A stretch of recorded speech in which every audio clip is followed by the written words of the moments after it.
Kalau teman-teman bekerja sama orang yang nggak punya impian, pasti capek. Di mana? Tidur. Di mana? Tidur. Di mana tidur? Coba 3 bulan kemudian tidak ada bonus. Percaya sama saya. Detaknya lebih kencang. Kenapa? Karena dia akan mendorong Anda untuk bertindak. Karena Anda nanti malu. Anda Om Do tuh ngomong aja tuh, leader ngomong aja. Orang itu pasti tak mau diatur. Pasti sulit diatur kalau orang nggak punya impian. Karena apa? Kalau orang punya impian, dia tidak berani kalau tidak ikutin sistem. Assalamualaikum warahmatullahi wabarakatuh. Hari ini adalah hari yang sebenarnya tadi saya udah katakan sama Damri, dan kayaknya kita nggak usah LOP dulu, karena kita ini nggak ada tidur sama sekali. Tidurnya tuh 2 jam, dan tidurnya pun kami di gudang. Kami ya karena di situ Pak. Jadi kadang-kadang kita tidur di tempat yang enak, terkadang kita tidur di tempat yang tidak enak. Cuman bukan itu perkara yang harus kita jadikan sebagai momok, karena banyak orang yang tidak siap dengan proses. Makanya kami bersyukur sekali, kami pernah juga dalam keadaan zero, keadaan tidak nyaman. Jadi kami membangun sebuah perusahaan tuh pernah kami tidur di gudang kafe, kami pernah tidur bersama digandeng sama makhluk yang sangat setia yaitu nyamuk ya. Itu pagi itu udah darah semua. Pernah begitu. Jadi alhamdulillahnya kami nggak kena DBD aja. Alhamdulillah. Begitu dilihat tuh kaki tuh semuanya, jijik, lihatnya jijik betul. Nyamuk semua dan kenyang-kenyang semua. Mungkin kami tuh ada mungkin seon apa 100 miligram atau 10 miligram darah kami hilang dalam 1 hari. Cuman kembali lagi saya cuma berdoa sama Allah, ya Allah, saya ini mau bahagiakan anak istri. Tolong berikan saya kekuatan, kesehatan, dan keselamatan dalam perjuangan. Saya tidur tanpa lampu di kafe waktu di Bengkulu itu. Terus ada beberapa tempat juga yang memang kami tidur harus di masjid, harus di kursi panjang di depan-depan warung-warung, kami numpang di situ. Di situ yang namanya proses. Nah, namun banyak orang yang tidak sanggup dengan proses tadi. Bahkan ada yang dikasih fasilitas pun tidak ada pertumbuhan.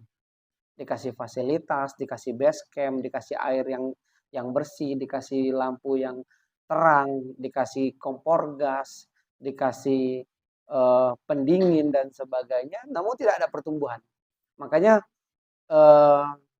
apa namanya, telur itu kalau belum saatnya menetas, dia udah retak, tapi kita nggak sabar, kita pecahin, maka telur tadi, anak ayam tadi bisa cacat. Makanya memang kita harus menghargai proses. Makanya kenapa ternyata setelah diteliti harus dipecah. Kenapa ayam itu harus memecahkan sendiri? Karena untuk menguatkan batang lehernya. Ketika dia mematuk cangkang itu, dia untuk menguatkan batang lehernya. Dan ternyata kakinya itu mendorong juga untuk menguatkan kakinya. Makanya ketika ada ayam yang telur ayam udah mulai retak mau menetas, kalau kita paksain dia pincang biasanya. Kak, saya udah pernah gitu, saya pernah ngelakuin itu karena dulu saya peternak ayam kampung, saya pecahin karena nggak sabar kan, saya pecahin, cacat ayamnya, nggak mau jalan dengan baik. Nah disinilah sama-sama teman-teman, banyak orang yang dikasih fasilitas yang baik, yang bagus sama mentornya, tapi fasilitas itu nggak dimanfaatkan. Salah satu kita ini adalah LOP di Merangin yang gratis. Orang per minggu bayar 35.000, tim lain. Kita gratis. Ya kan, mau minum langsung ada kompor gasnya. Langsung bisa masak kopinya, walaupun hari ini nggak disiapin karena kami baru nyampe betul. Sebelum Isya tadi kami nyampe. Jadi teman-teman sekalian, harapan kami sebenarnya teman-teman bisa juga sukses. Teman-teman cepat berkembang. Pengen nggak seperti itu? Yakin? Nah, karena gini, kami bukan kemarin sore berada di dunia network marketing. Kami pemain network builder. Kami pemain network builder. Network builder ini adalah yang dimana kami pemain MLM besar. Kami pemain bisnis sejenis seperti ini.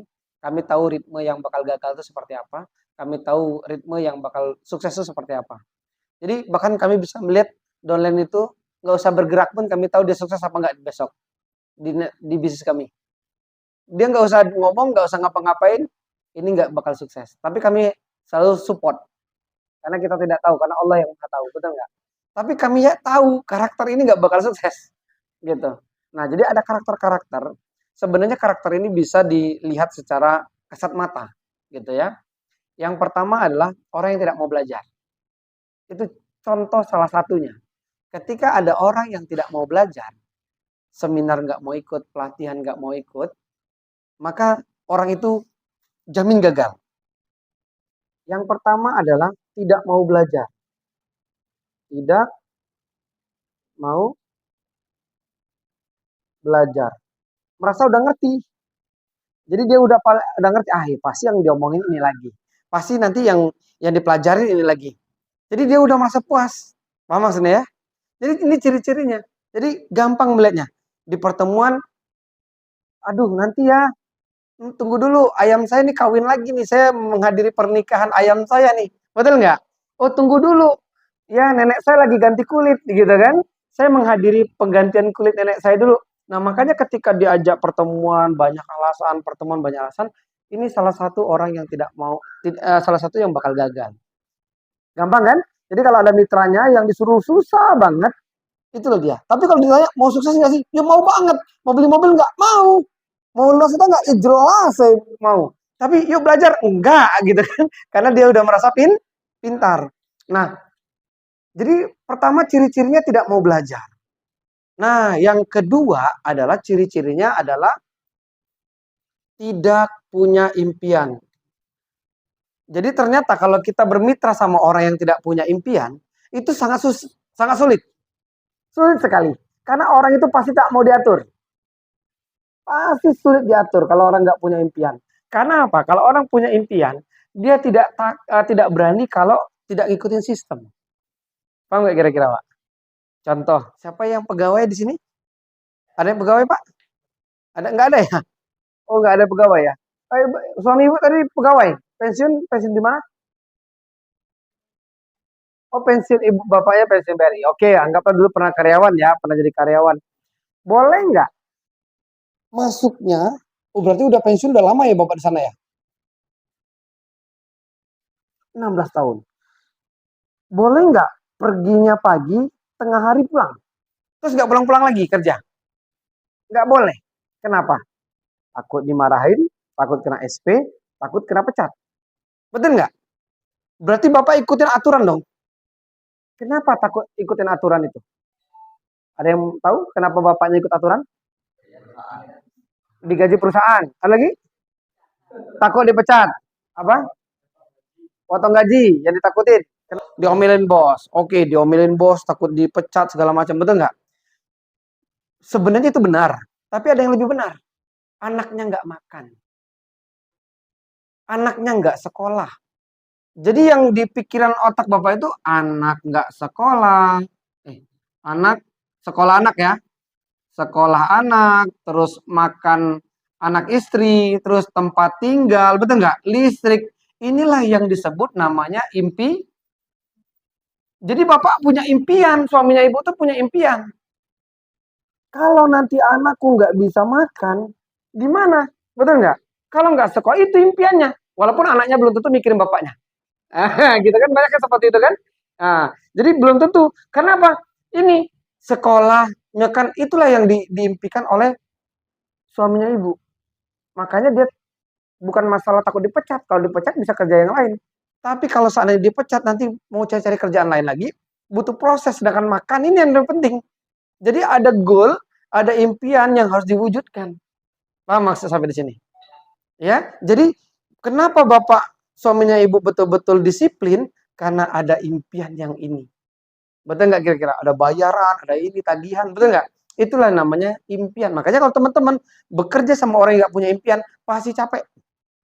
Itu jadi kalau tidak punya impian, ciri-ciri orang gagal. Jadi kalau ditanya, apa impianmu? Ya kalau dapat motor dalam waktu 3 jam ini dapat motor, kalau enggak dapat apa gitu kan. Ada tuh. Kalau orang yang punya impian tuh, mimpinya cepet bener tuh. Aku setengah menit lagi dapat motor di PTBS, ada yang gitu.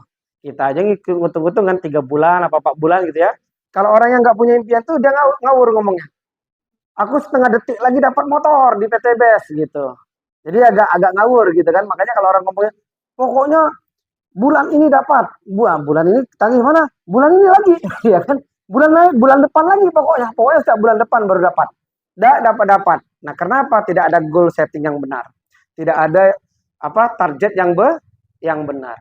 Nah, Yang pertama tadi tidak punya, yang kedua tidak punya impian. Nah, yang ketiga apa? Tidak mau belajar, tidak punya impian. Yang ketiga ada yang tahu? Kira-kira apa salah satu orang-orang yang tipe-tipenya gagal? Apa? Tidak tidak action. Jadi di mana tidur, di mana tidur, di mana tidur. Coba 3 bulan kemudian tidak ada bonus, percaya sama saya. Jadi kalau ini salah satunya ciri-ciri orang gagal. Yang keempat adalah menghargai diri. Jadi sebenarnya banyak orang gagal itu karena dia tidak menghargai dirinya. Seperti meeting group ini harus pakaian rapi, harus pakaian sistem, harus pakaian yang betul-betul seperti pengusaha. Ya kan? Nggak kayak teman saya itu, sahabat saya itu pakai sarung. Itu nggak boleh dalam meeting, dalam apa. Walaupun kita seorang ustadz tidak boleh. Karena apa? Tidak menghargai diri namanya. Kita ini pebisnis. Kita ini bicaranya miliaran. Jadi harus berpakaian betul-betul seorang pengusaha. Walaupun kita belum punya mitra, jangan sampai mencoreng diri kita sendiri. Ini orang pas pulang nengok, kok kayak ini ya orang ini pakai sarung, enak betul kayak mau pengajian aja. Nah, sedangkan kita bicara bisnis. Bisnis itu memang betul-betul harus Loh, saya di rumah, kenapa nggak saya pakai celana pendek aja? Betul nggak? Saya di rumah nih. Ini walaupun ini base camp, saya tinggal di sini. Ya udah pakai celana pendek, saya ganti celana pendek, Hawaii ya kan? Betul nggak? Pakai lengan pendek, apa yang dirasa? Betul nggak? Karena saya menghargai diri saya seorang miliarder besoknya, saya seorang pengusaha besoknya ke depannya, makanya saya menghargai diri. Nah, ini ciri-ciri orang yang akan gagal itu adalah tidak menghargai diri. Salah satunya tidak berwangi-wangian, misalnya gitu ya. Tidak merawat dirinya, mandi seminggu sekali, ada itu. Ya kan? Nah, itu makanya tidak menghargai diri.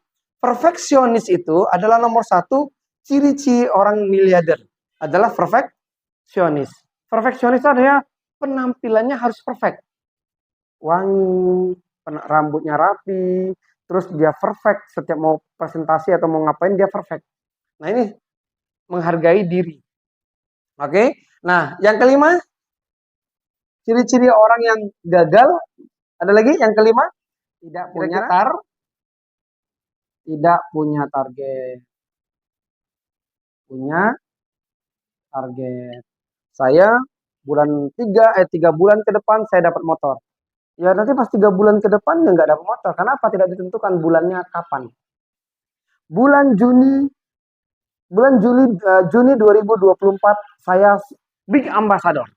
Sampaikan terus dan katakan kepada mentor Anda. Katakan kepada teman samping Anda. Bu Rini, jadi saksi ya. Bulan 6 2024 Sandi sebagai big ambassador penerima 500 juta. Amin. Nah, jadi teman-teman semua saksikan bahwa di bulan 6 besok 2024 Sandi harus big ambassador. Jadi saya bulan 6 besok harus dapat Pajero 500 juta. Sekarang jadi saksi dan itu disampaikan terus berulang-ulang. Tujuannya untuk apa? Tujuannya adalah supaya gelora jantung kita itu betul-betul detak jantung kita itu selalu berdetaknya lebih kencang. Kenapa? Karena dia akan mendorong Anda untuk bertindak. Karena Anda nanti malu. Anda, Om Do tuh ngomong aja tuh, leader ngomong aja tuh. Betul nggak? Jadi omongin. Saya bulan 6 2024. Bulan 6 2024 big ambassador. Bulan 6 2024 big ambassador. Teman-teman mau apa? Motor. Kapan? Bulan Maret 2024. Coach, Bu Rini yang ngomong ke Dini. Dini ngomong ke Ade. Ade ngomong ke Bang Arjon. Seperti itu. Dan semuanya harus tahu. Jadi begitu udah deket, mana motornya udah mau sampai bulan nih, paling berhenti. Kalau orang nggak punya impian, balik lagi nomor 2, nggak punya impian, dia malu. Tapi kalau orang yang punya impian, bro, kau lihat sendiri kan di grup, aku udah panting tulang kiri, kanan, atas, bawah, mungkin aku belum siap. Aku berjuang lagi, 3 bulan lagi bro. Tapi biasanya, walaupun motornya belum dapat, rata-rata bonusnya mendekati. Coba aja lihat. Betul Pak Damri ya? Pak Damri belum dapat motor, tapi udah dapat 50 juta loh. Waktu dia belum dapat motor itu, bonusnya udah 50 juta. Artinya apa? Itu lebih dari motor nggak? Jadi teman-teman, katakan terus, kenapa orang yang bertindak? Teman-teman lihat nggak kenapa saya bertindak di grup? Sering kan? Kenapa kok pas tadi sering posting, kok kayak nggak ada jeda istirahatnya? Karena saya pernah ngatakan sama Pak Firdaus, saya pastikan kepada Pak Firdaus, seluruh timnya Pak Firdaus, saya yang terbaik. Jadi saya tuh kadang-kadang, aduh capek, aduh nanti ada yang timnya Pak Firdaus yang terbaik, malu pula saya. Karena saya selalu ngomong gitu. Bahkan udah dimasukin ke YouTube pula. Saya pastikan grup Laskar yang terbaik Pak, saya bilang gitu. Grupnya Pak Firdaus semuanya melihat, termasuk video ini juga. Nah, makanya teman-teman sekalian, itulah yang namanya the power of kenapa kami melakukan, kenapa kami bertindak? Karena itu tadi, karena kami punya goal, kami punya target, makanya kami takut gagal, malu, harga diri. Makanya kita mau kemana pun, tidur di lantai oke, tidur di gudang oke, tidur pun oke, betul nggak? Nah ini yang udah dikasih fasilitas malah tidur terus ya. Ya tepuk tangan dulu untuk teman-teman yang di luar sana. Ya, makanya kenapa banyak teman-teman yang ngeblank. Ngeblank itu sebenarnya bukan faktor dari nggak ngerti, tapi karena teman-teman tidak pernah duduk bareng sama mentor, membangun yang namanya mapping plan. Nah, ketika teman-teman bangun mapping plan sama mentor teman-teman, pasti tahu arahnya. Walaupun kita udah tahu arahnya, tapi kalau kita nggak mapping plan, pasti tidak akan ketemu caranya. Coba aja kalau nggak percaya. Kalau duduk sama mentor, saya pengen dapat motor, gimana caranya ya? Mentornya pasti gini, coret. Tapi lihat dulu di grup, mentor saya ini konsultasi nggak? Jangan sampai kita konsultasi sama mentor yang aku konsultasi. Nyasar, percaya sama saya. Kita lihat mentor kita ini konsultasi nggak? Oh, dia nggak konsultasi. Terus kita coba-coba konsultasi sama dia. Kasih strategi dia pasti nanti. Coba begini, tidak mungkin. Saya nggak ngerti, nggak mungkin. Pasti dia kasih strategi. Jangan, pasti sama-sama masuk jurang. Ya kan? Karena apa? Karena teman-teman harus ketahui, tim saya ini belum ada yang pernah sukses di MLM apapun. Karena pasti terjebak nanti. Memberikan teori sesuai dengan yang namanya teori. Yang pernah didengarnya dulu. Tapi kalau dia udah ngerasakan, udah pernah membangun, udah pernah ini, baru kita trust, percaya. Makanya teman-teman sekalian, ajak mentornya untuk sama-sama konsultasi. Agar apa? Agar tidak nyasar. Teman-teman pengen sukses? Pengen cepat bertumbuh? Pengen dapat motor? Dapat mobil pengen? Ya sudah, kalau memang pengen, harus jalankan bisnis ini profesional. Bukan join, terus mirip kayak jaga lilin, Pak. Kayak jaga tuyul. Join, berharap, terus tiba-tiba jalan timnya. Tiba-tiba sukses, nggak bisa. Harus ada kerja keras. Harus ditolak orang, harus dihina orang. Tahu nggak? Penemu Aqua atau pemilik Aqua pertama kalinya, 2 tahun pertama dia jualan Aqua, itu hanya laku 2 botol. Berapa tadi? Berapa tahun? 2 tahun pertama. Dia jualan itu cuma 2 botol. Kalau ibu udah berhenti tidak? Apa gila aku nih? 36 hari dikali 2, cuma laku 2-5 botol. 2-5 botol jualan ini, kayaknya udah cocok. Betul nggak akhirnya? Jualan produk PTBS, baru 2 rumah ditolak. Aduh, udah cocok nih. Betul nggak? Baru 3 rumah, aduh, kayaknya saya nggak cocok di sini nih, saya cocoknya di air, tenggelam gitu kan. Betul nggak? Nah, banyak yang seperti itu. Sedangkan yang pemilik Aqua pertamanya, dia tawarkan waktu itu Aqua, harganya Rp500. Sedangkan bensin harganya Rp200 waktu itu. Masa lebih mahal minyak tanah dibandingkan Aqua? Nggak masuk akal. Betul nggak? Terus mereka juga bilang, saya, kalau air, itu kalau kamu tampung sampai seumur hidup, tidak habis-habis air saya. Semua masyarakat ngomong begitu. Dia tawarkan ke rumah-rumah dihina, ditawar-tawar ke rumah dihina. Tapi apa yang terjadi? Akhirnya clue-nya dapat. Settingannya dapat. Kemana dia jualnya? Ke tempat olahraga. Kan haus tuh. Dijualnya Rp500 di situ. Laku. Daripada balik ke rumahnya, kalau rumahnya ke Pemenang gimana? Betul nggak kira-kira? Akhirnya laku, Bu, 500. Oh, ketemu ritmenya. Yang beli akhirnya banyak. Sehingga dia pergi-pergi ke tempat-tempat olahraga, laku. Dan orang olahraga ini mengatakan, nggak usah bawa minum lagi, nanti ada yang jual. Akhirnya menjadi habit, menjadi kebiasaan. Sehingga akhirnya apa? Nggak usah masak lagi lah, aqua sudah ada yang jual. Sekarang udah beli kemasan aja lah. Nah, itulah seperti itu. Nah, makanya teman-teman, sekarang jual pupuk, jual produk kesehatan PTBS, berjuang, ngapain? Dokter banyak, ini hanya produk ini enak, produk itu banyak, betul nggak? Pupuk ini, pupuk itu. Tapi nanti kalau teman-teman memang ulet, teman-teman pasti nanti akan menerima hasilnya. Akan menerima hasilnya.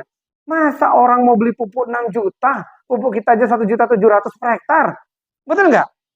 Secara logika ibu-ibu, bapak-bapak, kalau mau beli pupuk yang harga 6 juta apa yang 1,7? Betul nggak? Itu logika kan? Pinter kan berarti kan? Nah, masa petani-petani itu segoblok itu, betul nggak? Belinya maunya yang 6 juta kan nggak mungkin. Mereka juga pinter, tapi belum masuk akal mereka pupuk kita. Jadi itulah tugas kita untuk menyelesaikan visi misi kita adalah membantu petani. Sampaikan lagi. Siap? Nah, karena Siti Hajar juga ke Safa Marwah 7 kali. Ngapa enggak sekali, be? Betul nggak? Nabi loh, gitu kan? Masa dikerjain sama Allah, betul nggak? Ke Safa, ke Marwah 7 kali. Seorang Nabi aja diuji. Betul nggak kira-kira? Lah kita bukan Nabi, baru 2 kali prospek udah berhenti.